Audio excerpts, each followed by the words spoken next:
लेकिन कभी कभी वो वेरिफिकेशन हम इतना नहीं करते, इसीलिए ये प्रॉब्लम्स बीच बीच में हमें नॉलेज में आती हैं। तो जो मैं यूज केसेस की बात कर रहा था कि 7 करोड़ प्रतिदिन है और ये बढ़ेगा। एक तो आप जानते ही हैं जो आधार इनेबल पेमेंट सिस्टम्स है, बैंकिंग कॉरेस्पॉन्डेंस करते हैं।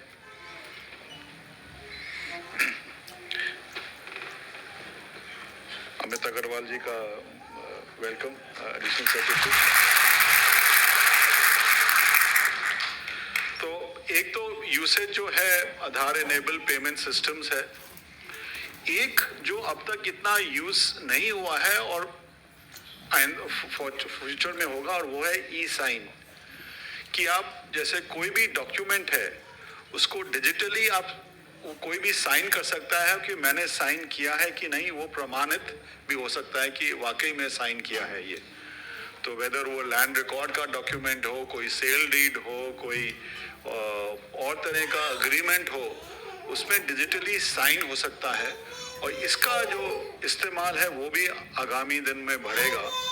और जो मैं जो बोल रहा था कि एनरोलमेंट एंड अपडेट एक स्टेबलाइजेशन पे आ गया है, वो उस स्टेबिलिटी पे रहेगा।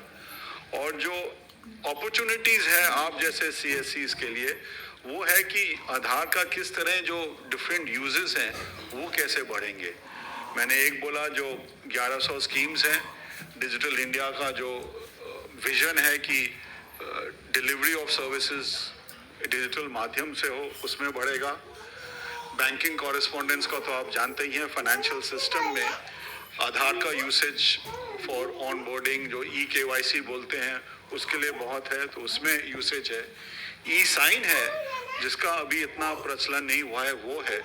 और इस तरह के यूज केसेस डिफरेंट सेक्टर्स में वो निरीक्षण कर रहे हैं, एनालिसिस कर रहे हैं कि क्या क्या कर सकते हैं कि जहां पर भी कोई वेरिफिकेशन दरकार चाहिए, इससे कोई सिस्टम सरल सिस्टम नहीं है, तो द ग्रोथ विल कंटिन्यू।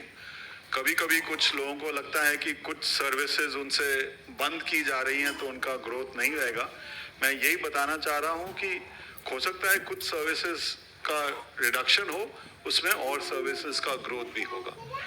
तो मैं यही फिर से आप सबको धन्यवाद देना चाहूँगा कि आप में से जो यहाँ पे आए हैं, आप लोग काफ़ी उनमें से चुने हुए हैं, जो गुड ऑपरेटर्स हैं वो आए हैं from various parts of the country. और आज जो पूरे दिन की वर्कशॉप है, आप निश्चय जो भी आपके मन में कोई डाउट्स हैं, आशंका है, या आपके सजेशंस भी हैं कि क्या हम कर सकते हैं, तो आप आधार एनरोलमेंट में इन्वॉल्व हैं, अपडेट में इन्वॉल्व हैं, बैंकिंग कॉरेस्पॉन्डेंस हैं, यूसेज में इन्वॉल्व हैं। आपके अगर कोई सुझाव हैं वो निश्चय दीजिएगा। उसी से सिस्टम हमारा अब तक 10 साल से इम्प्रूव करता रह रहा है। और हमारी यही आशा है कि हाउ आधार कैन बी, जो आपने बोला Aadhaar should be the foundation, Aadhaar is the आधारशिला for the ease of living of residents. यही हमारा विजन है। और इस विजन में हम भागीदारी के साथ आप जैसे संस्था सीएससीज हैं और बैंक्स हैं, औरों के साथ स्टेट रजिस्ट्रार्स हैं, स्टेट गवर्नमेंट्स हैं, उनके साथ काम करते आ रहे हैं और यही आशा है कि करते रहेंगे। बहुत बहुत धन्यवाद आप सबका यहाँ आने के लिए।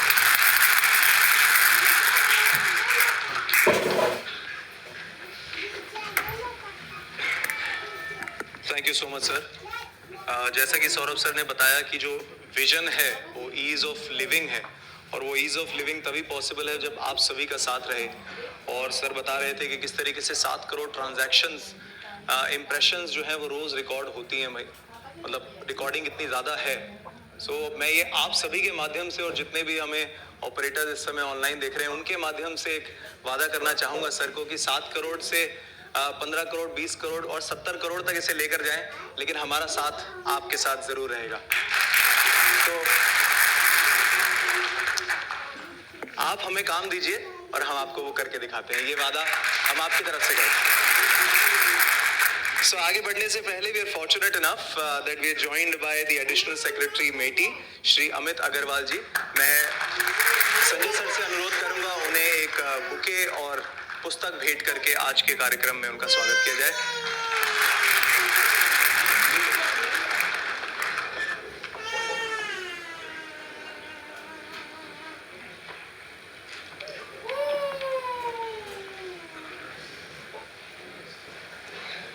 Thank you so much, sir, for joining us today.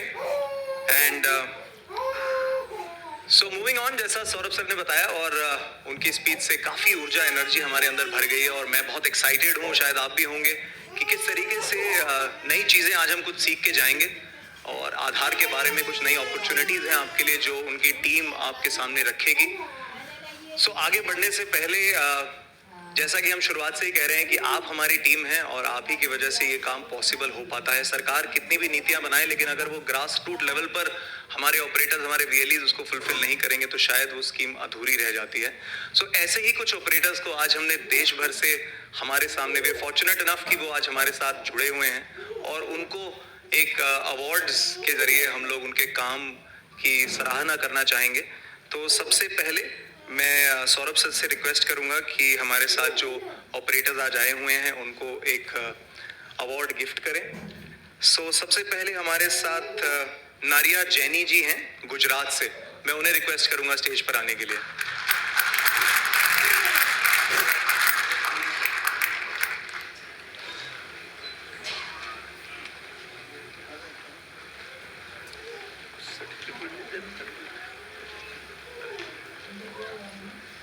बहुत ही अच्छा काम इन्होंने किया है, एक बार जोरदार तालियों से इनकी सराहना करेंगे। साथ ही साथ बिहार से हमारे साथ दिनेश मुखिया जी जुड़े हुए हैं और जिनके नाम में मुखिया हो तो वो अच्छा काम तो बिल्कुल करेंगे। एक बार उनसे रिक्वेस्ट करेंगे स्टेज पे आने के लिए।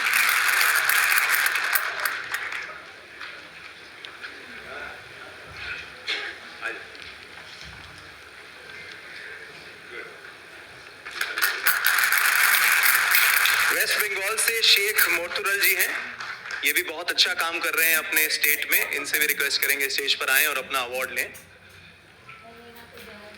तालियों में कमी नहीं रहनी चाहिए, एक बार बहुत ही अच्छा काम वो कर रहे हैं। And last but not the least Dharmendra Kumar Ajay भाई प्रजापति गुजरात से हैं और जितना बड़ा इनका नाम है उतना ही अच्छा इन्होंने मेहनत की है और काम बहुत अच्छा किया है।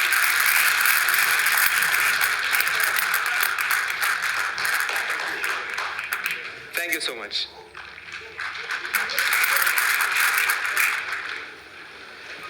सभी गेस्ट का धन्यवाद। और कुछ और ऑपरेटर्स भी थे लेकिन अनफॉर्चुनेटली वो आज हमें यहाँ पर हमारे साथ नहीं जुड़ पाए। मैं उनका नाम जरूर लेना चाहूँगा। सुषमा देवी जी हैं बिहार से और अनुमा दे हैं वेस्ट बंगाल से। इनके स्टेट स्पॉक को हम इनका अवार्ड दे देंगे और जहाँ पर भी आप हैं आपको तहे दिल से धन्यवाद कि आपने इतना अच्छा काम किया। और जो बाकी ऑपरेटर्स जो यहाँ पर मौजूद हैं, जो हमें देख रहे हैं, ये सब पॉसिबल नहीं है कि सबको स्टेज पर बुलाकर आपको पुरस्कृत किया जाए, लेकिन विश्वास रखिए आपका साथ भी हमारे लिए उतना ही जरूरी है।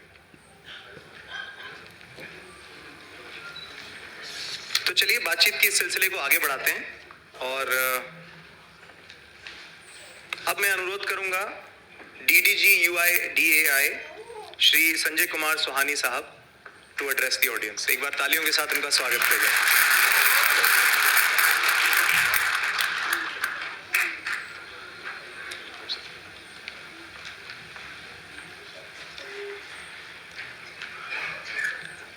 आदरणीय डॉक्टर सौरभ गर्ग जी, श्री अमित अग्रवाल जी, श्री संजय राकेश जी व मंच पर उपस्थित मेरे साथी श्री शैलेंद्र सिंह जी व देश के विभिन्न प्रदेशों से आए हुए CSC BC व CSC गवर्नेंस के सभी कार्यकर्तागण, मैं आप सबका बहुत हार्दिक अभिनंदन करता हूं और मैं आपको ये विश्वास दिलाना चाहता हूं कि मैंने, चूँकि रीजनल ऑफिस दिल्ली के अंतर्गत 4 स्टेट्स आती हैं, मध्य प्रदेश, राजस्थान, दिल्ली और उत्तराखंड। मैंने बहुत एक्सटेंसिव मध्य प्रदेश में भोपाल और इंदौर में और दिल्ली में, उत्तराखंड में, राजस्थान में, जहाँ भी मैंने CSC BC का निरीक्षण किया है, ये बिना बता के कि मैं कौन हूँ, कि मैं कहाँ से आया हूँ, ये जो मेरा आई कार्ड है इसको भी मैं छुपा लेता हूँ। और जब भी मैंने किसी भी आकस्मिक जब भी मैंने निरीक्षण किया है, हमेशा पाया है कि आपकी तरफ से कोई भी कमी मुझे महसूस नहीं हुई। इतना अच्छा व्यवहार है, इतना अच्छा हैंडलिंग करते हैं आप लोग। और जब मैंने पाया कि मैं एक्चुअली सिलसिले में गया था डॉक्यूमेंट अपडेट प्रोजेक्ट, जो हमारा बहुत ही प्रेस्टिजियस प्रोजेक्ट इस वक्त चल रहा है, और वो आपको बहुत सारी रेवेन्यू जनरेट करके देगा। और आपकी जो रीच है, एक देश के कोने कोने में, शहर के कोने कोने में, जहाँ पर गाड़ी भी नहीं जाती है। मैं भोपाल के ऐसे इलाके में गया था जहाँ पर गाड़ी, भोपाल जैसे शहर के इलाके में जहाँ पर गाड़ी से मैं नहीं जा सकता था, और मैं कम से कम 600 मीटर पैदल चल के गया था।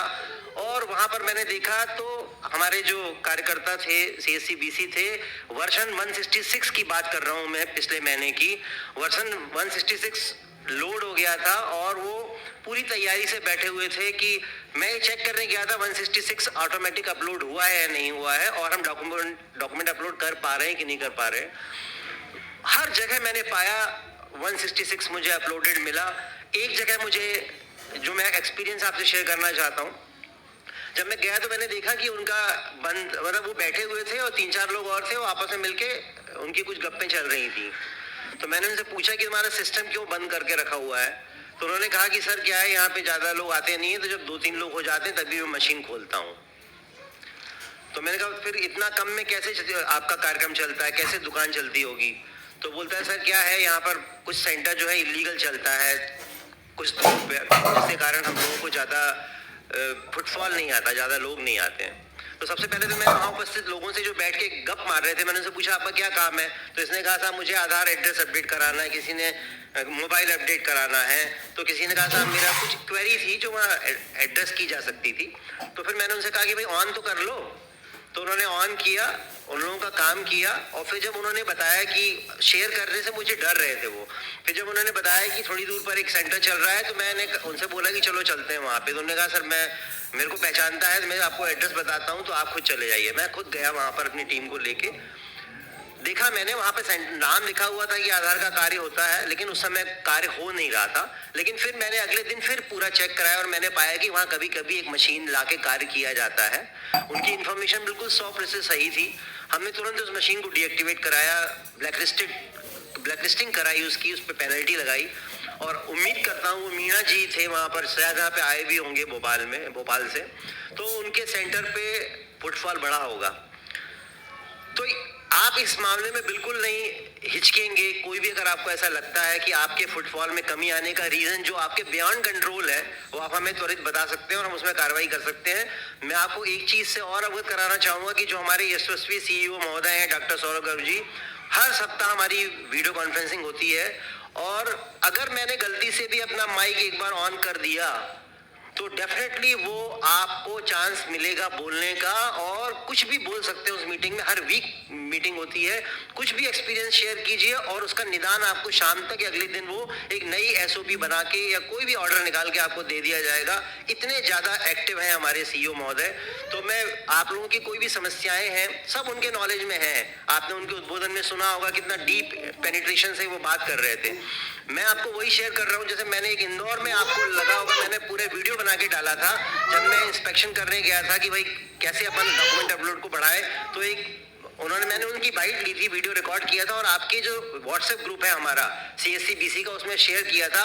और ये पाया कि जो पिछले महीने में सिर्फ 273 डॉक्यूमेंट अपडेट हुए थे, उस अगले वीक में 2700 डॉक्यूमेंट अपलोड किए गए।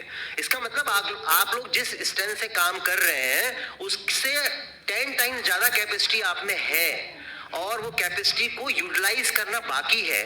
और आपने देखा होगा कि जो डॉक्यूमेंट अपलोड का प्रोजेक्ट है उसमें आपको कितनी ज्यादा लोग आपसे अप्रोच करने वाले हैं। आपके कितने जानकार लोग हैं जो 10 साल से जिन्होंने अपना आधार अपडेट नहीं, अपना आधार में डेटा अपडेट नहीं कराया है, जिन्होंने प्रूफ ऑफ आइडेंटिटी और प्रूफ ऑफ एड्रेस नहीं लिया है। आप उन सबको अप्रोच करके कन्विंस करके उनको ऑनबोर्ड कर सकते हैं और उनका डॉक्यूमेंट अपलोड कर सकते हैं, और जो निर्धारित फीस है जो 50 रुपए वो आप ले सकते हैं। तो काम तो बहुत अनंत है काम। आपने देखा होगा ऑथेंटिकेशन भी कितना बढ़ने वाला है, डॉक्यूमेंट अपलोड कम से कम हमारे जो रीजनल ऑफिस दिल्ली के अंतर्गत ही 4.5 करोड़ लोग का ट्रांजैक्शन होना है। तो आप सोच सकते हैं कितना काम है। उत्तराखंड की बात करता हूँ मैं, उत्तराखंड में आपने देखा होगा कितने दूर दूर इलाके हैं, दूरगामी फार फ्लंज इलाके हैं, इनएक्सेसिबल इलाके हैं, जहाँ पे कोई आदमी एक डिस्ट्रिक्ट से दूसरे डिस्ट्रिक्ट जाने में 24 घंटे का समय लगता है। उन इलाकों में, उन सुदूर इलाकों में आपकी उपस्थिति है, ये हमारे लिए बहुत बड़ा सौभाग्य है कि अगर उपस्थिति ना हो तो हम उन इलाकों को एड्रेस नहीं कर सकते। इसलिए मैं आप लोगों से यही बार बार गुजारिश कर रहा हूं कि आप डॉक्यूमेंट अपलोड प्रोजेक्ट जो हमारा जोर शोर से चल रहा है और हमें उसको कंप्लीट करना है टारगेट टाइम में, उसमें भागीदार बने, अपनी रेवेन्यू भी बढ़ाएं और हमें भी सहयोग प्रदान करें, और इन टर्न हमारे जो डिजिटल इंडिया का अपना सपना है उसको साकार करें, ताकि सिस्टम में ऑथेंटिकेशन शुरू हो और जो घोस्ट बेनिफिशियरी जो फायदा उठा रहे हैं हमारी सरकारी योजनाओं का, वो हमारे सिस्टम से अलग हो और दीमक की तरह वहां पर बैठ के अपने देश को नुकसान ना पहुंचाए। तो ये तो इनडायरेक्ट भूमिका है। डायरेक्ट भूमिका से आपको लाना है, ऑनबोर्ड कराना है, और इनडायरेक्टली आप कितना बड़ा योगदान देश में दे रहे हैं, सक्रिय योगदान, इसको बार बार उल्लेखित करना मैं जरूरी नहीं समझता। और मैं आपको अपनी ओर से यकीन दिलाता हूँ, जो मैंने पाया कि 500 जैसे एमपी में मुझे बताया गया सर 500 सीएससी बीसी काम करते हैं। जब मैं अंदर घुस के देखा तो मैंने देखा सिर्फ 350 ही बीसी काम कर रहे हैं, बाकी 150 इनएक्टिव पड़े हुए हैं। तो हमें, जैसे पूरे आरओ दिल्ली की बात करूं तो मैं 2000 हमारे सीएससी बीसीस काम करते हैं, उसमें से 1370 बीसी एक्चुअल में काम कर रहे हैं। ऐसे ही आपके सीएससी में जो एएसके रन करते हैं, इतने अच्छे, मैंने दो तीन विजिट किए सीहोर में, रायसेन में, इतनी छोटी सी जगह में इतना अच्छा सेंटर बनाया हुआ है, वो प्राइवेट प्रीमाइसेस में है। बस अभी जो करंट हमारा एसओपी आया है उसमें उसको गवर्नमेंट प्रीमाइसेस में शिफ्ट कर सकते हैं। इतना अच्छा डीलिंग था। उसके अलावा भी मैंने देखा कि वो अगला रूम भी उन्होंने किराए पर लेके रखा हुआ था और उसमें वो बाकी स्कूटी वगैरह भी देने का काम वहाँ चल रहा था, जैसे मुझे बताया कि ये काम भी आजकल हो रहा है। तो इतना अच्छे से डिस्प्लेड था, 2 मशीन रखी हुई थी, और बहुत ही इतने छोटे से डिस्ट्रिक्ट में, सीहोर जैसे डिस्ट्रिक्ट में इतना अच्छा सेंटर बनाया हुआ था और इतना अच्छा ऑपरेटर का बिहेवियर था। मैं आपको बार बार बोल रहा हूँ, मैंने कभी भी किसी ऑपरेटर को वहाँ पे ऐसे मिसबिहेव करते हुए या डिसकर्टियस वे में बात करते हुए नहीं पाया। देयर ऑल इतने अच्छे से बात करते हैं, और लोगों को आपने देखा होगा ग्रामीण क्षेत्र से जो लोग आते हैं उनको कितना गाइड करना पड़ता है, सही तरीके से गाइड करना पड़ता है ताकि उसका काम हो जाए, उसे बार बार चक्कर ना मारना पड़े सेंटर के साथ। मेरा आपने मोबाइल नंबर डाल दिया, गलत डाल दिया, पिताजी का नाम गलत डाल दिया, तो कई लोग ऐसे बेचारे बहुत परेशान होते हैं। और आपकी और हम सबकी जिम्मेदारी बनती है कि वो इससे, इन चीज़ों से ना गुजरें। उसी को तो बोलते हैं ईज ऑफ लिविंग, यही तो ईज ऑफ लिविंग का पार्ट है, और इसमें आपको सक्रिय भूमिका निभानी है। और मैं अपने क्षेत्र से और अपने यूआईडीआई की तरफ से भी आश्वस्त करता हूं कि आपको पूरी ट्रेनिंग हम लोगों ने दी है, और भी ट्रेनिंग चाहिए तो आपको ट्रेनिंग दी जाएगी। बस आप वो गलतियां ना करें, क्योंकि गलती आपसे अनजाने में हो जाती है, और अनजाने की गलती का परिणाम जो आपको भुगतना पड़ता है वो आपके सेंटर को और आपकी रोजगार जो करने की, जो आपकी, जिसके जरिए आपने वो शॉप खोली है और रोजगार का माध्यम है, वो आपसे विमुख हो जाएगा। तो सक्रिय भूमिका निभाएं, पढ़ें, तरीके से काम करें, देखकर करें कि डेमोग्राफी की जो मैं डिटेल भर रहा हूँ वो है, सही है कि नहीं। जो आदमी मुझसे अपडेट कराने आया है उसी का अपडेट कर रहा हूँ या किसी और का अपडेट कर रहा हूँ, और किसी संदिग्ध आदमी का ना बनाएं और बचें। आपको जो क्षणिक लाभ होता है ज़्यादा पैसे लेने से, उससे जो नुकसान आपको सस्पेंशन में और जो पेनल्टी लगेगी, जो भरना पड़ेगा, वो कहीं ज़्यादा है। इसलिए बेहतर है कि आप उन चीज़ों में ना पड़ के धीरे धीरे काम को आगे बढ़ाएं और फुटफॉल बढ़ाएं, और उसी तरह से आप रेवेन्यू भी बढ़ेगी, आपके पैसे भी बढ़ेंगे, और सभी लोग खुशहाली का काम करते रहेंगे, और आपका जीवन भी खुशहाल बनेगा। इन्हीं शब्दों के साथ मैं अपना समाप्त करता हूँ और आपको पुनः धन्यवाद देता हूँ। Thank you.